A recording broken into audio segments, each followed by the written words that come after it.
Hi, welcome to Willow Bradner, Accidental Psychic. Today we're going to talk about the difference between mindful and mindful.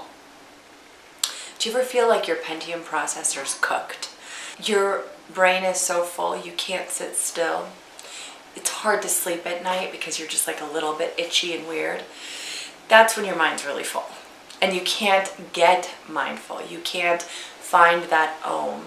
It's really hard to meditate. It's hard to be still with a full mind. So today I'm going to give you a couple exercises that's going to help you download all that busy mind. All right, let's get started.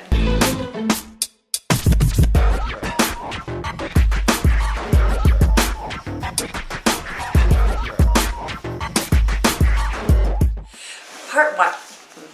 The first thing you do on a full mind is move your body. I think that when you're stagnant and if you have a sedentary job where you're sitting all day long and you're not able to kind of get up and move, sometimes all that energy gets really stuck in yuck. So I think it's really essential to just get up and move. If you work in an office, great if you can get up and go for a walk in the middle of your day. But I think sometimes you have to just kind of take it a step further and rock and roll and like jam with your bad self. Do a little break dancing, go to yoga, do some down dog. Any kind of movement is going to help sort of re-trigger the brain. It's going to distract the brain from that repeat nonsense that you kind of have going on. So I really recommend just breaking out the dance moves, cranking up the tunes, and get your body moving. Part two of the mindful program is write it down. So when you find that your brain is on repeat and you kind of keep recycling the same information over and over again, generally speaking, the reason for that is that somewhere in your subconscious, you think that laundry list of to-dos is super important and you don't want to forget it. So you just repeat it over and over and over again. So the sooner you write it down, the sooner your brain can kind of just let it go. Even if it's the most mundane thing, it'll repeat it, right? So if you're laying in bed at night or you're trying to meditate and you've just got these thoughts that keep kind of haunting you, write it down. Part three of the Mindless program. So this is something that I learned in a restorative yoga class. And I have used it ever since. I think it's so helpful.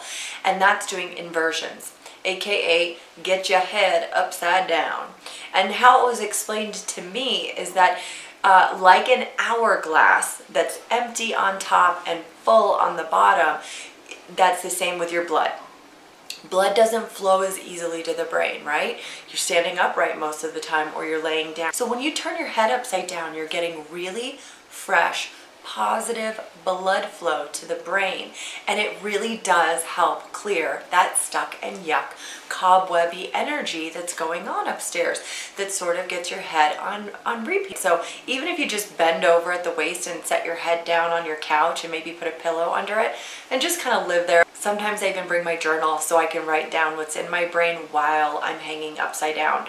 But that really helps. That's, I think, honestly, why there's so many down dogs in a yoga class is because the inversions are so great for your brain. So those are some great recommendations for clearing your mind of all the cobwebs and nonsense so that you can actually get your Om on.